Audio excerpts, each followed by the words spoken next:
Kevin Sidebottom here, speaker, author, and trainer. And I go around the country and I teach sales organizations and leadership teams on how to grow influence with their customers and their teams and grow their profits. That's right. I teach people how to do this with the processes that I've learned over the years. And it's helped a lot of organizations grow. Today, let's talk about how to build trust and credibility. Well, the reason why is we need to have trust and credibility with our teams. Now, I've created a trust equation, and credibility is actually one of the variables in that equation. We have to be a credible source. Okay, we're going to talk about that in this video. We're going to answer the 3 questions that everybody asks about us, and we're going to talk about how you build trust through those questions and how we build credibility on those things. I'm going to give you one tidbit at the very end of this video that's going to make you a rock star overnight. So stay tuned, okay? So let's talk about the 3 questions that everybody asks. And they are, do I like you? Do I trust you? And how can you help me? Now, it's not just selfish because everybody's selfish. It's because people just really want to know, how can I grow? How can I advance? What will it take? Well, they also need to know that their team members can be trusted, and if they don't like them, typically they're not going to trust them.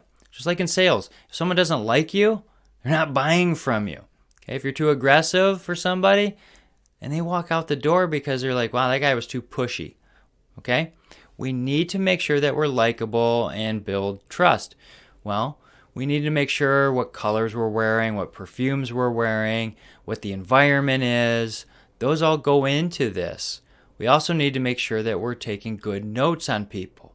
We need to understand exactly where they are and where they want to go, right? We want to help them. We need to be intentional on how we're focused on other people and not just ourselves, because we're all selfish to a point. We all think of ourselves at one way or another. But we need to be changing that and focusing on other people if we want to build trust and influence in our relationships. So how do we do that? Well, we have a CRM. Most organizations have a customer relationship management tool like Salesforce and HubSpot and all these other ones that are out there. There's hundreds of them out there. My go-to is still a piece of paper. Why is it a piece of paper? Well, whenever I'm sitting with people and I ask them if it's okay to take notes, you know what they say? Sure.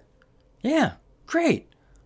Because it shows that I'm intently listening and leaning in to learn about them. Well, and wouldn't you want people to learn about you? Right? It goes back to that selfishness. We all want people to know who we are. We want to feel valued. By taking notes, we do that. So, take notes on people. It will help you build trust. Okay? So let's get into the credibility piece. Most people say, well, credibility is you go and get a degree, you're knowledgeable about a topic, you've got years of experience on a topic, and now you're automatically deemed credible. Well, that's true to a point. I mean, there's some people that have been educated so long that they know, the Dewey Decimal System, they can do all these different math problems and all that stuff, and they're very credible. They're a credible source. You see this all the time on news articles. I have a credible source that told me this and that. Well, that's great that we have that knowledge.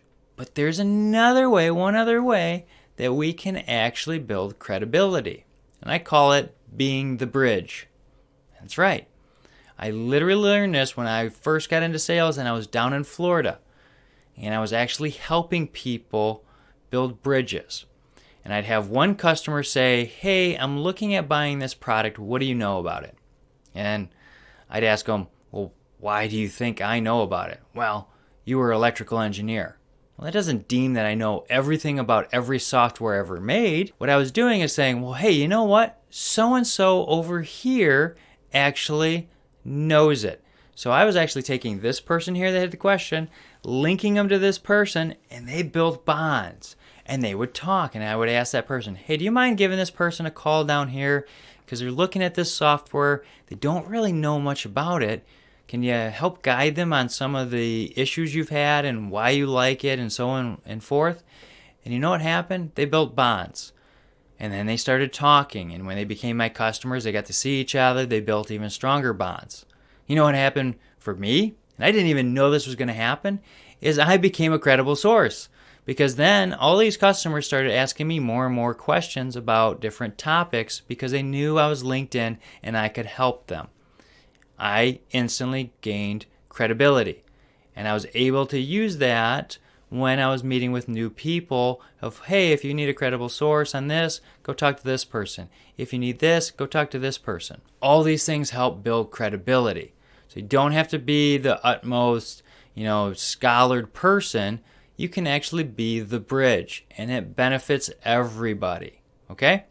Now, here's the last thing I always say to do. Now, businesses and salespeople typically will overcommit and underproduce. They'll cast out this grand vision of what everything's going to look like, and when it comes in, it misses the mark, basically. So what do? Well, we want to make sure that we're kind of conservative, and what I've learned when I was a program manager is there's actually these things called float. If you say, hey, we're going to have a project done and it's going to take us about 10 days, well, you kind of bake in a couple extra days. Why do you build in these extra couple days? Well, here's why. Because something happens, whether it's a shutdown somewhere or some kind of thing happens, you're always going to have some kind of obstacle. Well, when you have these float days and you actually hit that date, well, you build trust because you've done it on the date you said it's going to happen. But here's what happens if you actually overachieve and you hit the date that you planned on hitting.